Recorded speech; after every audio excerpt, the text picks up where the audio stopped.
여호수아 15장 1절부터 20절까지 읽겠습니다.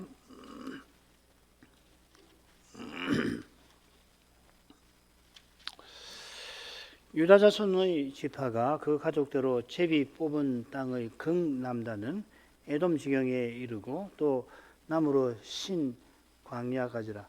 그 남편 경계는 여매의 극단 곧 남향한 헤만에서부터 아그라빔 비탈 남편으로 지나 신에 이르고 가데스 바네아 남편으로 올라와서 헤스론을 지나며 아달로 올라가서 돌이켜 갈가에 이르고 거기서 아스몬에 이르고 애굽 시내에 미치며 바다에 이르러 경계의 끝이 되나니 이것이 너희 남편 경계가 되리라.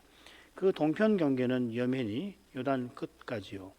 그 북편 경계는 요단 끝에 당한 헤만에서부터 벳 호글라로 올라가서 벳 아라바 북편을 지나 루벤 자손 보한의 돌에 이르고 또 아골 골짜기에서부터 드비를 지나 북으로 올라가서 강 남편에 있는 아둠밈 비탈 맞은편 길가를 향하고 나아가 엔 세메스 물을 지나 엔 로겔에 이르며 또 흰놈의 아들의 골짜기로 올라가서 여부스 곧 예루살렘 남편 어깨에 이르며 또 흰놈의 골짜기 앞 서편에 있는 산 꼭대기로 올라가나니 이곳은 루바임 골짜기 북편 끝이며 또 이 산 꼭대기에서부터 넵도와 샘물까지 이르러 에브론 산 성읍들에 미치고 또 바알라 곧 기럇 이아림에 미치며 또 바알라에서부터 서편으로 돌이켜 세일산에 이르러 야림산 곧 그살론 곁 북편에 이르고 또 베세메스로 내려가서 딥나로 지나고 또 에그론 북편으로 나아가 시그론에 이르러 바알라 산에 미치고 이압누엘에 이르나니 곧 그 끝은 바다며 서편 경계는 대와 그 해변이니 유다 자손이 그 가족들을 얻은 사면 경계가 이러하니라. 여호와께서 여호수아에게 명하신 대로 여호수아가 기럇 아르바 곧 헤브론 성을 유다 자손 중에서 분깃으로 여분네 아들 갈렙에게 주었으니 아르바는 아낙의 아비였더라. 갈렙이 거기서 아낙의 소생 곧 그 세 아들 세세와 아히만과 달메를 쫓아내었고 거기서 올라가서 드빌 거민을 쳤는데 드빌의 본 이름은 기럇 세빌이라. 갈렙이 말하기를 기럇 세빌을 쳐서 그것을 취하는 자에게 내가 내 딸 악사를 아내로 주리라 하였더니 갈렙의 아우 여그나스의 아들인 온니엘이 그것을 취함으로 갈렙이 그 딸 악사를 그에게 아내로 주었더라. 악사가 출가할 때에 그에게 청하여 자기 아비에게 밭을 구하자 하고 나귀에서 내리매 갈렙이 그에게 묻되 네가 무엇을 원하느냐. 가로되 내게 복을 주소서. 아버지께서 나를 남방 땅으로 보내시오니 샘물도 내게 주소서 하며 갈렙이 윗샘과 아랫샘을 그에게 주었더라. 유다 자손의 지파가 그 가족들을 얻은 기업은 이러하니라. 가집니다. 여호수아가 대지상과 족장과 더불어 이 요단 서편을 지파대로 기업으로 나누어 주었습니다. 먼저 장자 지파인 유다 지파가 지도자들 앞에 나옵니다. 유다 지파의 기업에 관한 내용은 방금 낭독한 여호수아 15장에 가장 길게 60몇 절에 걸쳐서 나오죠. 그런데 이 지점에서 여호수아는 갈렙이 여호와의 약속 위에 굳게 서서 믿음으로 자기 가족의 기업을 구하던 일을 14장 후반부에 기록하죠. 여호수아가 이 일을 기록하던 시점에 사건은 그때고 이걸 기록하던 시점에는 갈렙이 세상을 떠났을 겁니다. 여호수아가 여호수아서를 언제 썼는가 정확하게 알기는 어렵지만은 여호수아서 셋째 대목의 마지막 단락, 마지막 연설 부분을 고려하면은 그가 세상 떠나기 전까지 썼을 것입니다. 계속 썼겠지요. 여호수아가 여호와께서 행하신 거룩한 일들을 기록하기 위하여 자기가 모세를 이어 백성을 인도하는 일을 맡은 그때로부터 중요한 사건들을 일어난 순서대로 대개 적어가는데 아울러 중요한 사건의 교훈을 전달하기 위해서 절묘한 줄거리를 조차 그래야 합니다. 반드시 기록된 순서대로 일어났다고 보시면 안 됩니다. 지난번 11장이던가요. 거기 보면 왕들을 처형한 이야기가 나오고 이어서 아낙 자손을 죽인 이야기가 나오는데 왕들을 먼저 죽이고 또 여러 성에 가서 아낙 자손을 죽였다. 이건 안 맞는 것이죠, 그죠? 배열을 그렇게 해놓은 겁니다. 왕들을 헤브론 왕들 처형할 때 헤브론에 있는 그 아낙 자손들을 쳤을 텐데 배열을 그렇게 해놔 가지고서 교훈을 전달하는 것이죠. 이게 성경의 묘미일 겁니다. 마찬가지로 갈렙의 일을 여호수아가 레인의 문제 다음에 유다 지파 기업 앞에 기록한 것은 지파들이 어떤 태도로 기업을 차지하고 어떤 심정으로 기업을 일궈야 하는지를 이 갈렙의 모범을 통하여 교훈하기 위함입니다. 그것이 첫째고, 둘째로 아울러 유다와 요셉 지파를 제외한 아울러서 유다와 요셉 지파를 제외한 다른 지파들의 기업에 관한 내용을 기록한 다음에 그 다음에 에브라임 지파인 여호수아의 기업에 관한 내용을 배치한 뜻도 마찬가지겠죠, 그죠? 에브라임이니까 만약에 여호수아의 기업에 대해서 언급하려면은 이 16장, 17장에다가 기록할 법한데 그러지 않고 뒤에다가 레인의 도성 앞에 부분에 아주 간단하게 여호수아가 자기 기업에 관한 내용을 갈렙보다도 훨씬 짧게 그렇게 배열을 해 놓은 겁니다. 아울러서 갈렙과 여호수아의 기업에 관한 내용이 레인의 주제와 붙어 나오는 데서도 여호수아가 세 대목에서 기업 나누는 일과 관련해서 전하려고 하는 교훈을 우리가 능히 짐작할 수가 있습니다. 그 교훈은 이스라엘이 제쌍나라와 거룩한 백성 5개 서나가는 길이 레위 지파의 봉사와 중보 직분자의 섬김 붙어 있다 하는 거죠. 이건 결국 멜기세덱 반차를 갖춘 대제사장 예수 그리스도의 중보 사역을 통하여서 우리 신약 신자가 거룩한 교회로 존재하고 거룩한 사명을 이룰 수 있음을 교훈하는 것입니다. 여호수아는 이스라엘 백성들의 이런 줄거리를 통해서 오실 메시아와 하나님 나라를 바라보게 한 것입니다. 구약 성경을 읽을 때에 항상 이 점을 생각을 하고 여기서 그리스도가 어떻게 전파되셨나, 증거되시는가 이걸 항상 생각이 좋아요. 안 그러면은 극단적으로는 유대교처럼 돼버리는 거 아니에요. 그리스도를 빠진 하나님, 그 불가능한 거지 않습니까? 그리스도가 없이 하나님을 알고 하나님을 섬길 수가 없지 않아요. 구약도 마찬가지로 하는 겁니다. 자기가 그런 믿음으로 맡은 소임을 이뤘다 이렇게 여호수아는 이런 줄거리를 통해서 보여주는 것이겠죠. 자, 지난 시간에 이어서 계속 생각해 보십시다.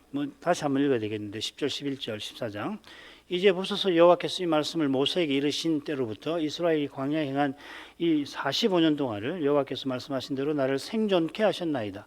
오늘날 내가 85세로 돼 모세가 나를 보내던 날과 같이 오늘날 오히려 강건하니 나의 힘이 그때나 이제는 일반이라 싸움이나 출입에 감당할 수 있사온즉.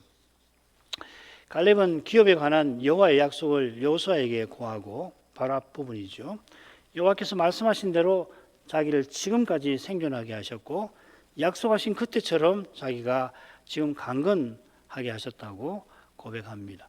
갈렙은 철저하게 여호와의 말씀을 붙듭니다. 지난 시간 여기 생각했죠. 몇 가지만 더 보십시다. 갈렙은 가나안 정탐 때로부터 45년 동안 여호와께서 자기를 생존케 하셨다 하면서 이스라엘이 광야에서 행한 것을 말합니다. 가나안 정탐 후 48년 몇 개월 지나서 이스라엘이 요단강을 건너 가나안에 들어왔습니다. 48년, 38년이겠죠. 정탐 후 38년 몇 개월 아마 될 겁니다. 그리고는 요단강을 건너서 이미 가나안에 한 7년 전에 들어왔습니다. 이어 가나안 전쟁이 6, 7년 동안 진행되었습니다. 이 기간도 갈렙은 이스라엘이 광야에서 행한 거라 봅니다. 갈렙이 사실을 착오한 게 아니라 거룩한 안목에 따라서 그 사실의 의미를 밝힌 겁니다. 사람의 눈에는 이스라엘이 지난 7년 동안 광야에서 행한 게 아니라 약속의 땅에서 지냈습니다만 거룩한 안목에는 여전히 광야에서 행한 것입니다. 이스라엘이 시내 광야에서 38년을 행했는데 한편으로는 가나안 정탐 때 불신한 제1세대가 광야에서 쓰러지는 세월입니다만 다른 한편으로 제2세대가 가나안을 향하는 세월입니다. 가나안을 향하는 것은 기업을 얻기 위함입니다. 그 땅을 위하여 이스라엘은 거룩한 군대로 행진하였습니다. 유리방황한 것도 맞지만 유리방황하면서 1세대는 쓰러졌지만 2세대는 행진을 한 셈이죠. 가나안에 들어와서도 여호와께 가증한 족속들과 전쟁하였습니다. 전쟁과 행진의 목적은 언약의 땅에서 제사장나라와 거룩한 백성다웠게 서나가는 데 있습니다. 궁극적으로는 영원한 하늘에 이르는 데 있습니다. 68편 시편 68편의 주제가 그거죠. 갈렙의 깨달음에 따르면 예루살렘에 여호와의 이름을 두신 성전 세우기까지 이스라엘은 광야에서 행하는 상태인 겁니다.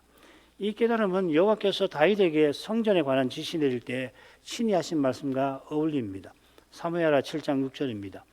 내가 이스라엘 자손을 애굽에서 인도하여 내던 날부터 오늘날까지 집에 거하지 아니하고 장막과 회막에 거하며 행하였나니 여호와께서 다윗 시대까지 집이 아니라 장막에 거하며 행하셨다 하였습니다.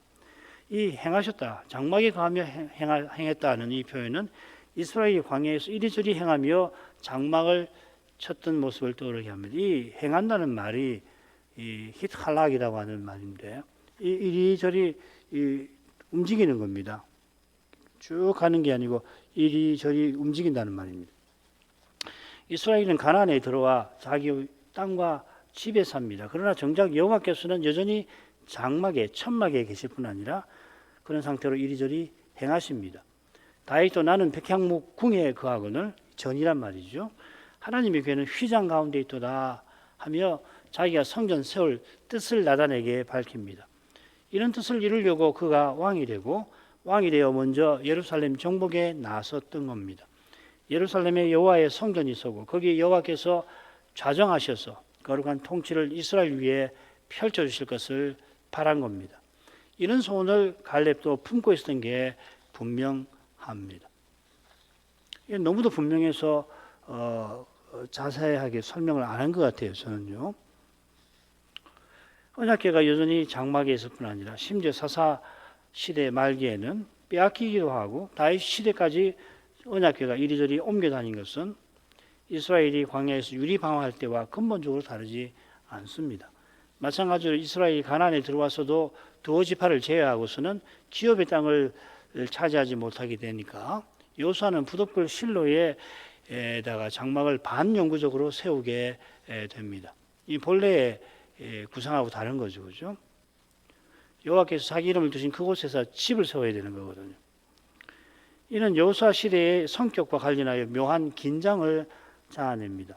여호수아 끝에 보면은 여호와께서 안식을 주셨다 그렇게 언급을 하지만 아직 이스라엘이 기업 얻는 일에 온전히 순종하지 못한 상태입니다. 이 불완전한 상태는 여호수아와 그 시대 장로들이 죽은 후에 급격히 악화됩니다. 이것이 사사기 사사 시대의 성격이죠. 그래서 사사기 처음에 보면은 바로 그 내용이 이제 나오는 거고, 그리고 그 시대의 성격이 사사기 17장부터 21장 부록에 그 성격이 요약이 되어 있잖아요. 제사장나라, 거룩한 백성 이 두 사명과 관련해서 17, 18장 그리고 19장부터 21장에서 이 사사시 초기에 이미 두 사명이 어떻게 허물어졌는가 하는 것을 두 사건을 통해서 미가 집 모세의 손자가 미가 집 개인 제사장이 되고 그 다음에 레위인의 그 첫 문제로 베냐민 지파가 사라질 뻔한 사건이 나오잖아요. 그러니까 17장부터 21장은 사사시대 말기에 일어난 사건이 아니고요. 시대적으로 모세의 손자가 활약하던 사사시대 초기 이야기고, 뒤에 나오는 이 베냐민 지파가 없어질 뻔한 지파 간 전쟁도 초기 사건입니다. 그게 부록이죠. 사무엘하 마지막에 석장인가요, 넉장인가? 거기도 마찬가지죠. 그렇죠?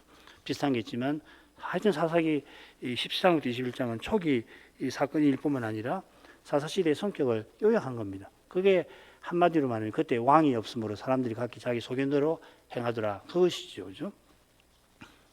그러니까 이 여호수아서하고 사사기를 비교해서 읽어보실 수 있고, 그 다음에 사무엘상도 마찬가지입니다.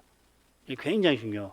기업 없고, 그 다음에 이 성전이 서지 않고, 언약궤가 빼앗기고, 언약궤가 계속해서 심지어 이 성막과도 함께 가지 못하는 그런 상황 말이죠.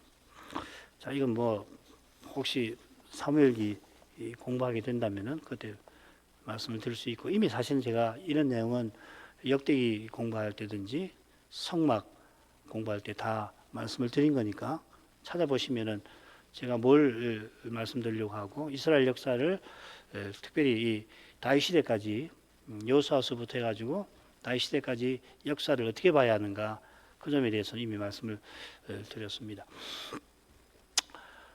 이는 갈렙이 85세의 여호수아 앞에서 드러낸 역사 인식과 믿음의 순종이 이스라엘 자손에게 없었기 때문입니다. 갈렙은 다윗처럼 정당하고 확고한 역사 인식 위에서 주께 주신 생명과 힘을 쏟아서 기업 얻는 일에 온전히 순종했습니다. 이것이 우리 시대를 살아가는 오늘날 우리에게 전범이 되어야 할 겁니다. 하나님께서 약속대로 메시아를 보내셨고, 그처럼 그를 다시 세상에 보내시는 이 거룩한 역사가 지금 우리 시대에는 어떻게 전개되어 가고 있는가, 말씀의 빛 가운데서 늘 깨닫고 걸어갈 걸음을 착실히 내딛는 것입니다. 이스라엘이 광야 40년 동안 1세대가 다 쓰러질 때에 여호수아와 갈렙은 하나님의 약속을 굳게 믿고 주신 사명을 감당했던 것처럼 주께서 다시 오실 때 찾으시는 그런 믿음을 통하여 주의 일을 이 배도의 시대에도 이루어 나가실 것입니다.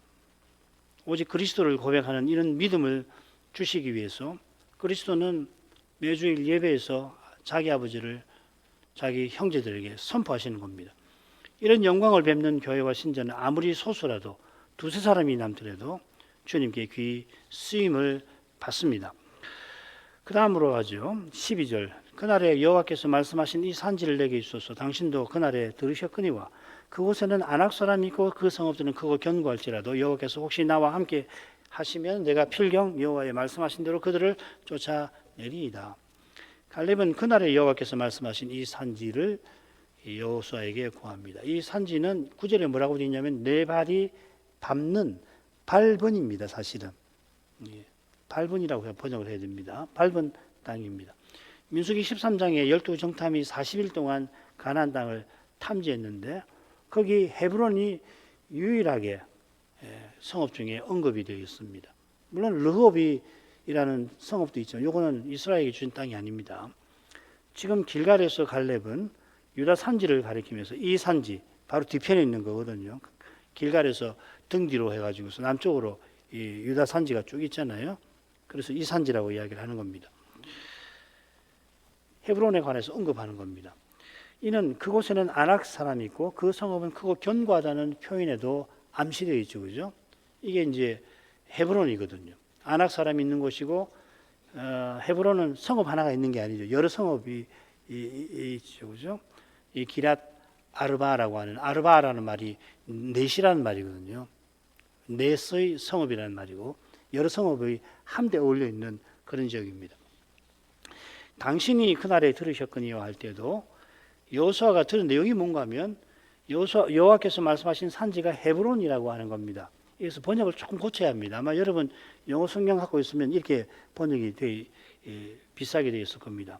그날에 여호와께서 말씀하신 이 산지를 내게 주소서.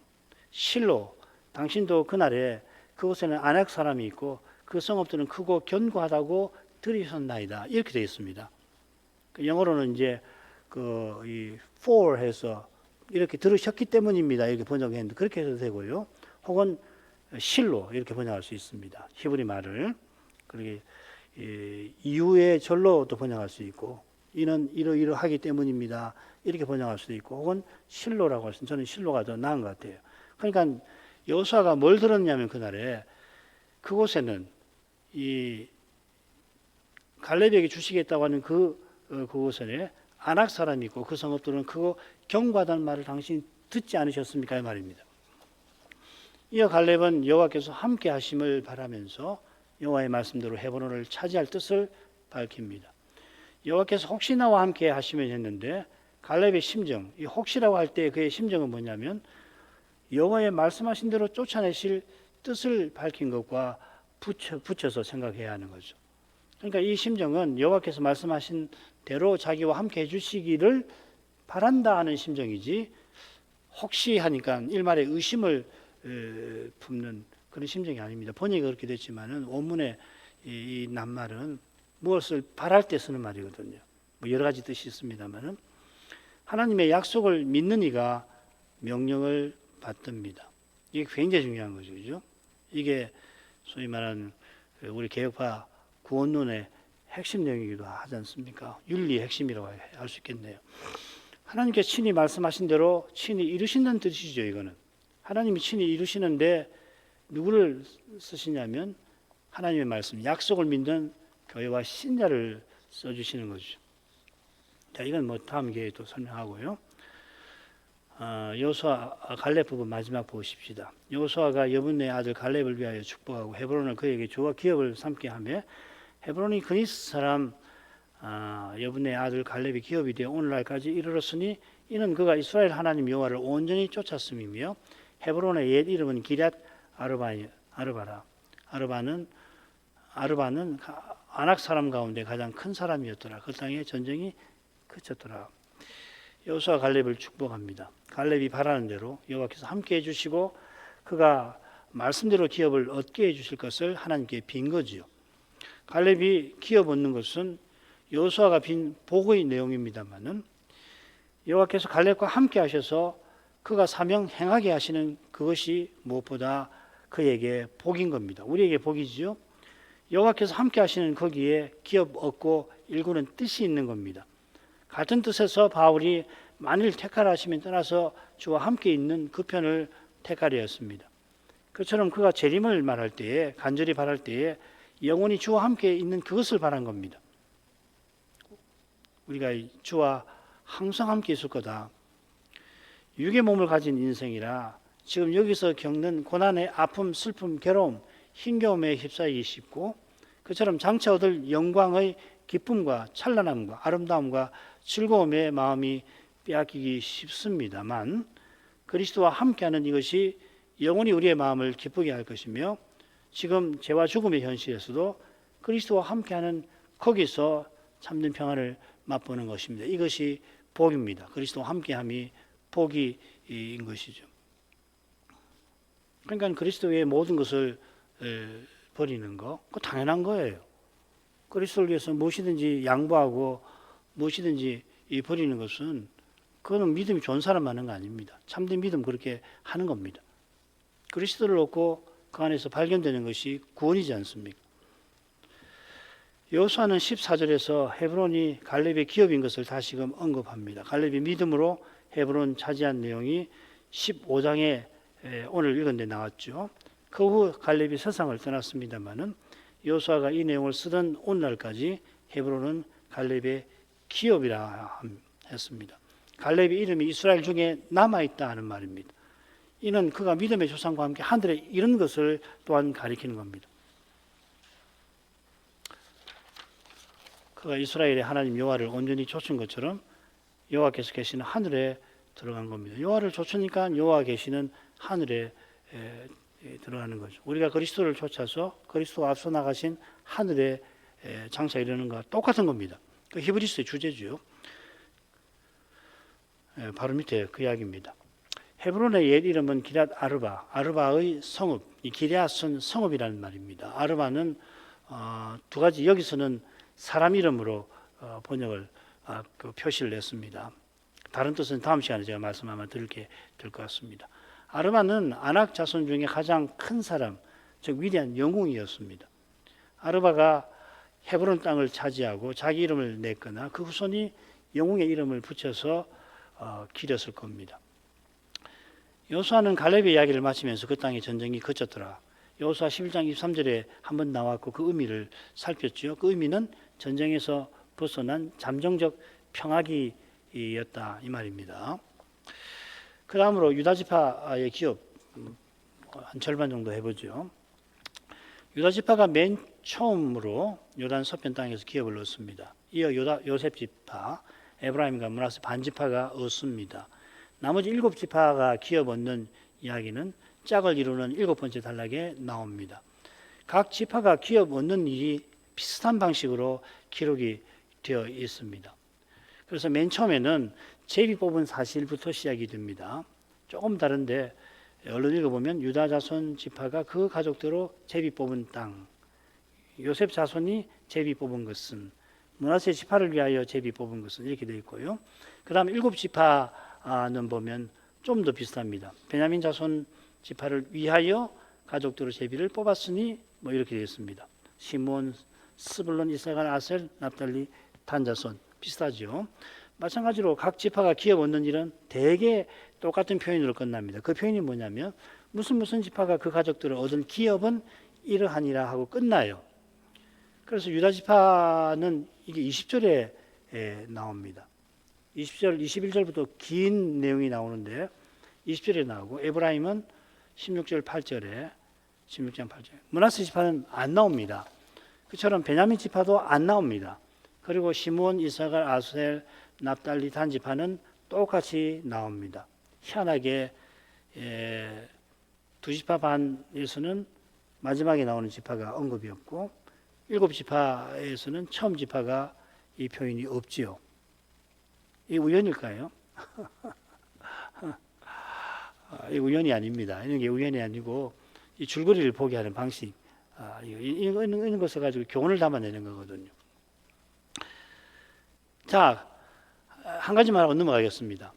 대개 이제 다른 지파들은 이런 식인데 유다는 특별히 유다가 그렇습니다. 다른 지파도 약간 그렇긴 한데 유다는 특별히 20절에 기업 얻는 일을 끝맺는 표현이 나온 다음에 매우 긴 목록들이 이어지고 있죠. 그죠? 63절까지니까 21절부터 63절 절수라면은 만 석절이 이제 나오는 방식입니다. 유다가 좀 독특하고 유다가 가장 길고 그렇습니다. 그래서 유다 지파의 기업에 관한 부분은 이렇게 줄거리를 만들 수 있습니다. 머릿말 1절 상반절, 그 다음 1절 하반절부터 12절은 유다 지파의 기업의 영역이 남동, 북, 서 이 네 방위로 제시가 되어 있고요. 그 다음에 그 끝에 갈렙이 헤브론을 차지한 내용이 드빌을 또 마찬가지인데 13절부터 19절에 살짝 들어와 있습니다. 이게 아주 특징적인 거죠. 방금 이 여호수아 이야기를 했는데 여기 또 해요. 그리고 20절은 맺은 말이고요. 맺은 말 다음에 그 다음에 유다 지파의 성읍들이 길게 목록이 21절부터 62절까지 이렇게 나오고 있습니다. 그리고 63절에 끝에 성읍들과 관련해서 특별히 예루살렘의 문제가 언급이 되어 있습니다. 유다 지파가 예루살렘을 제대로 차지하지 못했다 하는 겁니다. 이게 굉장히 중요한 말입니다. 자, 뭐 다르게도 줄거리 볼 수 있겠지만 저는 뭐 이렇게 보고 싶습니다. 외우기도 쉽죠. 간단히 보고 마치죠. 15장 1절 상반절 유다 자손 지파가 그 가족대로 제비 뽑은 땅의 경계는 이렇게 합니다. 유다 지파가 맨 먼저 기업을 얻죠. 이건 유다 지파가 장자 지파라서 그렇습니다. 레위 지파도 하나님께 제사로 섬기는 점에서 장자 지파인데 유다 지파는 하나님의 뜻을 받드는 점에서 장자지요. 그래서 광야에서 행진할 때 유다 지파가 맨 처음에 진군하였습니다. 민수기 10장 14절 수두로 맨 먼저 이 말이죠. 아울러 여호수아가 죽은 후에 아직도 차지하지 못한 땅을 얻기 위해서 이스라엘 지파들이 전쟁에 나설 때에 여호와께 묻습니다. 우리 지금 누가 먼저 올라가리까 하니까 여호와께서 유다가 올라갈지니라 그렇게 대답하십니다. 이건 뭐 유다가 장자가 되고 그 지파에서 메시아가 올 것과 관련되는 거죠. 그죠? 이건 뭐 다 아는 겁니다. 이스라엘 사람들은 말하지 않아도 딱 머릿속에 박혀 있는 겁니다. 그 다음 가보죠. 유다 지파가 제비 뽑은 땅의 영역이 어딘지가 이어집니다. 남동, 북서 방향으로 언급이 되어 있고 남편과 북편의 경계가 상세하게 되어 있고 동편과 서편은 거의 뭐 아주 간단하게 되어 있습니다. 그 이유는 뭐 어렵지 않습니다. 먼저 남편 경계를 보였습니다. 지도 참조하시죠. 제비 뽑은 땅의 극남단은 에돔 지경에 이르고 또 남으로 신광야라. 에돔 나오죠, 그죠? 지도에서 맨 아래 에돔이라고 나오죠, 그죠? 에돔 뭐 간단히 설명을 하죠. 그 모압 옆에 이제 여매가 있고 여매 맨 끝이 있죠, 그죠? 여기가 해만이라고 곳이죠, 그죠? 툭 튀어나온데 거기서부터 해가지고서 에돔으로 해가지고 저 밑에 가데스 바네아를 돌아가지고 그 다음에 서쪽으로 글씨가 나오실지 모르겠는데 이게 그 파란 글씨가 칼라로 되어 있습니까 지금? 칼라로 되어 있으면 그 파란 글씨가 뭐냐면 애굽 이집트 시내라는 겁니다. 그렇게 보시면 여기에 남편 경계가 이렇게 되어 있습니다. 그래서 에돔 지경, 그 다음에 신 광야가 나오죠. 이 신 광야는 저기 출애굽기에 나오는 신하고 다릅니다. 이건 친이라고 사실은 국어 표준 국어 외래어 표기법에 따르면 친이라고 하는 게 맞을 겁니다. 친 광야라고. 근데 지금 한글 개역 번역하신 때에는 발음에 따라서 번역하기 때문에 신 광야라고 했는데 좀 다른 겁니다. 그래서 그 신 광야가 있죠. 대체로 거기에 출발점이 되는 겁니다. 그 남편 경계는 자세하게 여매의 극단 곧 남향한 해반에서부터 모압에 있는 그 툭 튀어나온데 꼬랑지 같은 데죠, 그죠? 거기서부터 해가지고 아그라핌 비탈 보면 아그라핌 찾으셨겠죠? 거기 비탈 있는데 거기를 지나서 남편으로 신에 이르고 거기서 쭉 내려오면 저 남단에 가데스 바네아가 있는데 가데스 바네아 남편으로 올라가서 헤스론이 옆에 나오고 좀 더 올라가면 아달이 있고 거기서 옆으로 가면 갈가 그리고 갈가에 좀 더 가면 아스몬이 있고 아스몬이 좀 더 그 아스몬의 이 시내 애굽 시내가 흘러서 저기 지중해로 흐릅니다. 그래서 바다 지중해에 이르러 경계의 끝이 되나니 이것이 너희 남편 경계가 되리라. 그러니까 이곳은 이제 에돔이나 이집트나 이 외국 그 영토 국경과 인접한 곳이 되겠죠, 그죠? 자, 그 다음에 동편 경계는 여면이 요단 끝까지요. 그러니까 여매가 이제 서쪽 동편 경계가 됩니다. 그 옆에 이제 모압이 있기는 있지만은 여매가 가로막혀 있으니까 이건 복잡하게 설명할 게 하나도 없잖아요, 그죠? 영토 분쟁 무리가 생길 게 없으니까 간단하게 여매가 동편 경계가 이렇게 되었습니다. 그 다음에 더 복잡한 게 북편 경계인데 여기는 지명을 다 찾기도 어렵습니다. 한번 읽어봐야겠죠. 그 북편 경계는 요단 끝에 당한 해반에서부터 아까 남양한 해반은 저 위쪽 그 꼭대기를 생각하시면 됩니다. 거기서부터 벳 호글라로 올라가서 벳 아라바 북편을 지나 루벤 자손 보안의 돌에 이르고 다 알 수 없습니다. 보안의 돌이 어딘지 아무도 모릅니다. 또 아골 골짜기는 유명한 곳이죠. 무슨 사건이죠? 갑자기 그 헤레만데가 어디죠? 여리고인가요? 그때 누구 때문에 그랬죠?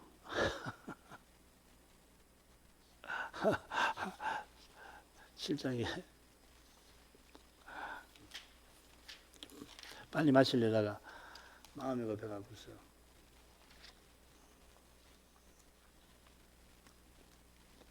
아간 사건하고 관계 되는 거죠. 아간 골짜기. 에서부터 드비를 지나 북으로 올라가서 강 남편에 있는 아둠밈 이 다 이제 사무엘상 있는 데 나옵니다. 비탈 맞은편 길가를 향하고 이 길가하고 우리가 아는 길가라고 같다고 하는 사람도 있고 다르다고 하는 사람도 있습니다. 나아가 엔 세메스 물을 지나 엔 로겔에 이르며 또 흰놈의 아들의 골짜기 다 익숙한 지명입니다. 올라가서 여부스 곧 예루살렘 남편 어깨에 이르며 또 흰놈 골짜기 앞 서편에 있는 산 꼭대기로 올라가나니 이곳은 르바인 골짜기 북편 끝이며 또 이 산 꼭대기에서부터 넵도암 성물까지 이르러 에브론산 성읍들에 미치고 또 바알랏 곧 기럇 여아림에 미치며 바알라에서부터 서편으로 돌이켜 세일산에 이르러 여아림산 곧 그살론 곁 북편에 이르고 뭐 여기 그살론은 아마 나오는데 글씨가 보일지 모르겠습니다. 또 베세메스로 내려가서 딥나로 지나고 또 에글론 북편으로 나아가 시크론에 이르러 바알라 산에 이르고 얌느엘에 이르나니 그 끝은 바다며 얌느엘 뭐 시크론 다 이 지중해 쪽에 있는데 이 글씨가 보이신지 모르겠네요. 북편 경계가 남편 경계보다 훨씬 상세합니다. 그 이유는 북편 경계가 베냐민과 단 지파와 인접해서 그렇습니다. 북편 경계는 여매의 북단 해만에서 출발해서 벳호글라부터 해가지고 바알라 곧 기랏 여아림까지는 베냐민과 마주하는 유다 지파의 지역이고요. 6절부터 9절까지입니다. 그 다음부터 얌리엘까지는 단과 마주하는 지역으로 보시면 됩니다. 이 부분에서 우리가 주목할 부분은 예루살렘 지역이 상세히 언급되어 있다는 겁니다. 아마 다른 지파 이야기도 다 통틀어 가지고 어떤 한 지역에 대해서 이렇게 상세하게 언급하는 데가 없습니다. 적어도 이 5군데가 언급이 되어 있는데 보십시다. 엔로겔이라고 나오죠, 그죠? 1번인데 엔로겔 찾으셨습니까? 그 지도에 보면 이 지도도 작아가지고 글씨가 잘 안 나오는데 우측 아래쪽에 엔로겔 또는 엔로겔이라고 그럽니다. 엔로겔이라고도 합니다. 비슷한 지명이 있어서 구분하느라고 엔로겔이라고 표시합니다. 여기 예루살렘 밑에 남동쪽에 있는 거죠, 그죠? 그 다음 흰놈의 아들의 골짜기가 2번에 있는데 흰놈의 골짜기하고 흰놈의 아들의 골짜기가 구분되어 있죠, 그죠? 흰놈의 아들의 골짜기는 밑입니다. 그 다음 예루살렘 남편 끝 여부스, 이게 이제 예루살렘이라고 네모가 쳐져 있는데 그 밑에 3이라고 있는데 정확하지 않습니다. 여부스족이 이 예루살렘 남쪽에 있으면서 요새를 차지하고 있잖아요. 그걸 이제 다윗이 왕이 돼가지고 이 요새를 차지하는 내용이 사무엘 하 6장에 나오는데 남쪽에라고 생각하시면 됩니다. 그 다음에 4번은 흰놈의 골짜기 앞 서편 산 꼭대기가 있고 4번 산 꼭대기 있죠. 그 다음에 밑에 루바임 골짜기 이렇게 5수로 지명을 표기했는데 이 5 지명은 전부 예루살렘 남쪽이라고 생각하시면 됩니다. 예루살렘을 유독 자세히 언급한 것은 예루살렘이 다윗 시대 전에도 이미 중요했던 것을 가리키는 거죠, 그죠? 특별하게 언급하는 겁니다. 한 성읍에 대해서 이렇게 자세하게 언급하지 않잖아요, 지명을. 남쪽만 언급한 것은 예루살렘 북쪽 지역은 베냐민 지파에게 주신 까닭입니다. 그 다음 서편은 뭐 대해와 그 해변이니 아주 간단하게 되어 있죠. 그 다음 매점말로 가보십시다. 유다집 자손이 그 가족들에 얻은 사면 경계가 이러하니라. 앞선 내용이 유다 자손이 가족들에 얻은 땅의 사면 경계에 관한 것임을 요약합니다. 이 경계라는 말이 그불이 있는데 여호수아에 84번 나옵니다. 그런데 이 둘째 부분 15장 1절부터 12절까지 21번이 나옵니다. 굉장한 빈도수죠, 그죠? 그리고 21절, 47절에 3번 더 나오는데 이 경계라는 말이 유다 지파에 특별히 많이 나오고 있습니다. 요셉 자손 2지파에도 14번 나오는데 나머지 지파에 비해서 대단히 많습니다. 이건 유다 지파의 중요성을 보여주고 대표적으로 기업 얻는 일에 있어서도 대표적으로 이렇게 언급을 한 것으로 보입니다. 자, 이 정도 하죠. 갈렙이 가나안에 들어와 전쟁을 승리로 이끈 시간도 이스라엘이 광야에서 행한 때라고 밝힙니다. 이는 갈렙의 역사적 인식과 시대적 사명이 어떠한지를 잘 보여줍니다. 동일한 인식과 사명을 다윗이 자각하고 왕되자마자 예루살렘을 정복하고 언약궤를 모시려 한데도 잘 드러납니다. 다윗은 사사시대의 문제를 자각하고 여호와께서 언약의 땅을 기업으로 주신 뜻을 받들고자 한 겁니다. 이것은 유다 지파가 먼저 기업의 땅을 얻는 데서나 또한 예루살렘 경계를 자세히 설명하는 데서도 침작되는 겁니다. 하나님께서 역사에서 거룩한 일을 이루어 가시는 것은 먼저 나아가신 안식에 우리가 들어오게 하시는 겁니다. 이 일은 재림 때 충만히 이루어집니다. 그 영광 이루는 방식이 지금 여기서 그리스도와 함께 하는 겁니다. 그리스도와 함께 하는 길은 그리스도께서 하시는 말씀 듣는 데서 열립니다. 여기에 어느 시대든지 교회가 구해야 할 은혜가 있는데 우리 시대는 더욱 절실하고 오늘도 이런 은혜를 구하겠습니다. 이런 일에 부르심을 받은 조사들 또 신학생들에게 성신의 은사를 더해 주시기를 함께 구하도록 하겠습니다. 기도하겠습니다. 같이 기도하겠습니다. 걸어가신 아버지, 갈렙이 여호수아처럼 나이 많아 늙은 그때에 하나님의 약속을 의지하고서 그 말씀을 쫓아 소명을 온전히 이루어 나갔던 일을 살피게 하셔서 감사드립니다. 85세의 나이에 자기가 살아있는 이유가 딴 데 있지 않고 하나님이 약속하신 그 약속을 이루시는 데 있다 그가 고백하였사오며, 그 약속을 이루시는 거기에 쓰임을 받게 하시려고 45년 전 가나안을 정탐하던 그때와 같이 여전히 자기에게 힘을 주셨다고 그가 여호수아에게 아뢰었습니다. 과연 사람이 주의 뜻이면 살기도 하고 이것저것을 하리라 고백하는 이것이 얼마나 귀한 것인지 저희가 모르지 아니하나이다. 갈렙의 생명이나 힘이 여호와께서 주신 것이듯이 무엇보다 그의 믿음과 고백, 그의 순종도 마찬가지인 것을 고백합니다. 갈렙이 어떠한 역사 인식과 소명 의식을 지니고 살았는지 여호수아가 기업 나누는 일을 기록하면서 특별히 언급한 줄 믿습니다. 서편 땅을 9지파 반에게 나눠주라는 그 명령을 그가 받들면서 먼저 유다 지파에게 기업을 나눠준 것을 기록하면서 갈렙이 어떻게 기업을 얻었는지, 특별히 그가 어떤 역사 인식을 갖고서 그 소명을, 역사적 사명을 감당했는지를 당대의 교회에게도 전하고 오늘날 우리에게도 교훈하려 한 줄 믿습니다. 갈렙은 가나안에 들어와 전쟁을 치르는 그 시기까지도 이스라엘이 광야에서 행한 것이라 표현하였습니다. 가나안은 광야가 아니라 약속의 땅이고 전쟁을 치른 것도 그 약속의 땅을 얻는 과정이지만은 갈렙은 가나안 땅을 차지하는 목적이 여호와께서 성전에 임재하셔서 거룩한 통치를 온 세상에 펼쳐주시는 데 있음을 깨달은 줄 믿습니다.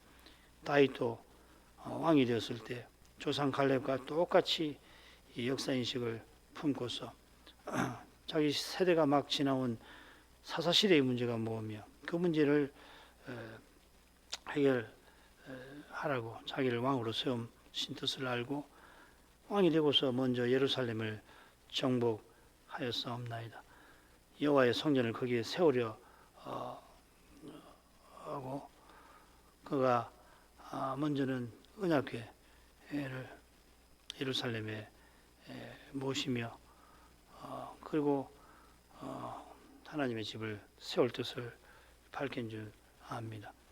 비록 그의 아들이 성전 세울 인물로 세움 받았지만은 그러나 다윗은 성전을 세우는 데 필요한 준비에 남은 생애를 다 쏟았던 것을 성경이 기록하옵나이다. 자비하신 아버지, 저희가 어떤 시대를 살아가는지 말씀의 빛 가운데에서 계속 일깨워 주셔서 이 시대의 도전과 이 시대의 현실이 그저 역사에서 계속해서 반복되는 그런 것에 그치지 않은 것을 알게 하시고 사도와 같이 다시 오시는 주님을 전심으로 바라보며 우리를 두신 이 역사 현실에 우리 각각을 처하게 하신 그 상황과 처지에서 거룩한 교회와 그 지체로 존재하며 주께서 주신 사명과 소명을 이루는데 이루기를 소원하게 하옵소서. 그러한 소원이 오직 그리스도를 전부로 모시는 마음에서 일어나는 것이듯이 그런 순전한 믿음으로만 이 시대에 물결에 휩쓸리지 않고 오히려 그 물살을 거스르며 주의 보이신 그 길을 걸어갈 수 있나이다. 그 길을 알고 걷는데 주의 말씀에 그 빛과 그 빛을 보는 믿음의 눈이 절실합니다. 성신께서 은혜 베풀어 주시기를 구합니다. 믿음의 길을 걸어가는 것이 점점 어렵겠지만 인자께서 다시 오시는 날에 찾으시는 그러한 믿음이 이 세상에서 결코 사라지지 않게 하실 것이듯이 간절히 구하는 교회와 신자에게 그런 은혜를 외면하실 리가 없으심을 믿나이다. 오히려 온 세상을 이기는 그런 강력한 믿음을 사람의 눈에 힘없는 소수에게 얼마든지 내리심으로 그들을 통해서 마치 다니엘과 세 친구를 통하여 여호와께서 거대한 제국 가운데서 실로 위대한 역사를 이루셨던 것처럼 이 시대에도 다가오는 시대에도 소수의 신자들을 통해서도 주님께서 얼마든지 그 거대한 세력을 물리치시는 일을 이루실 것을 믿나이다. 저희가 그러한 교회로 서서 나갈 것을 처음 출발할 때부터 깨닫게 하시고 그런 각오를 품게 하신 것을 이제도 생각합니다. 지금보다 훨씬 소수가 남더라도 그 소수마저 사람 눈에 아무 힘없는 그런 이들이라도 주께서 틀림없이 약속대로 이루실 것을 의심치 않도록 저희를 붙들어 주옵소서. 예수님 이름으로 기도합니다. 아멘.